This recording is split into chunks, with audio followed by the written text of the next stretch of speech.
Welcome to হিমুস kitchen. মা, আজকের না ওয়েদারটা অনেক ঠান্ডা ঠান্ডা, কিছু স্পেশাল বানাবে? কি বানাবো বল, কি খাবি? মা, পুলি পিঠা বানাবা? ঠিক আছে, তোর বাবাকে বল দুটো নারকেল ছাড়িয়ে দিতে। দুটো কেন, তিনটে ছাড়াতে বলছি। ঠিক আছে বল। বাড়িতে গরুর দুধও আছে, ভালো করে দুধের সিদ্ধ পুলে পিঠা বানিয়ে দেব। নারকেলটা প্রথমে কুড়ুনিতে কুড়িয়ে নেব।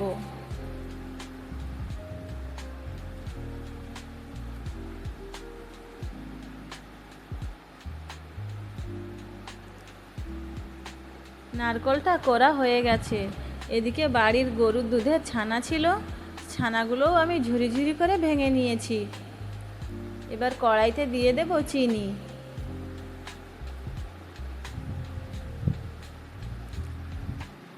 চিনিটা প্রথমে জ্বালিয়ে জ্বালিয়ে লাল করে নেব।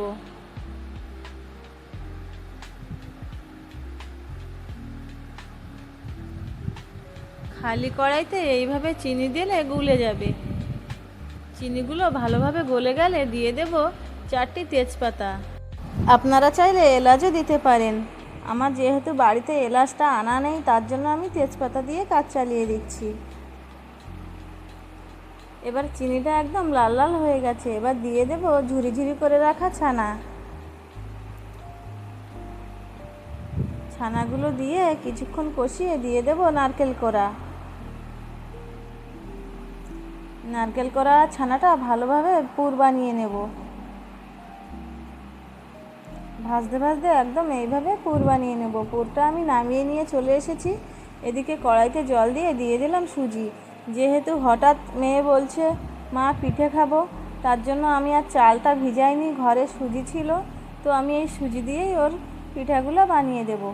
সুজিগুলো আমি গরম জলে ভালো করে ঠেসে নরম করে নেব। একদম এইভাবে।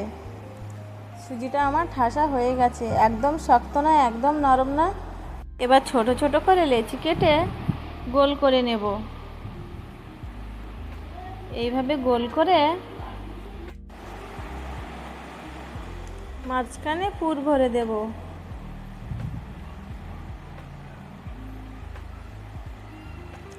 এই পুরটা কিন্তু অনেক টেস্টি হয়েছে, কারণ খালি নারকেলের পুর নয় এটা, এর সঙ্গে ছানাও আমি অ্যাড করেছি, তার জন্য এই পুরটা কিন্তু খেতে অনেক টেস্টি।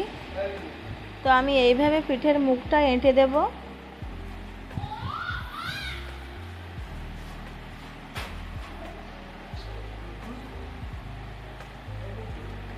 হয়ে গেছে। এবার কানাগুলো ভালোভাবে মুড়িয়ে নেব। এইভাবে আমি এগুলো বানিয়ে নিয়েছি। এবার একটা হাঁড়িতে জল দিয়ে হাঁড়ির উপরে একটা চালুনি দিয়ে চালুনির উপরে পিঠাগুলো সাজিয়ে সাজিয়ে দিয়ে দেব। পিঠাটা দিয়ে আমি ঢাক দিয়েছিলাম, তখন ক্যামেরাটা কিন্তু আমি অফ করা ছিল, অন করতে ভুলে গেছি। পিঠাগুলো আমার সেদ্ধ হয়ে গেছে। এগুলো এবার সব নামিয়ে নেব।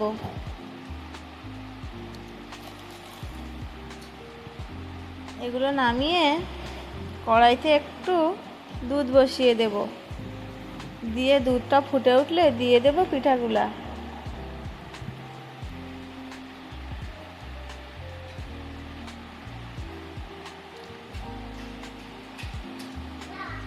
পিঠাগুলো আমার দেওয়া হয়ে গেছে।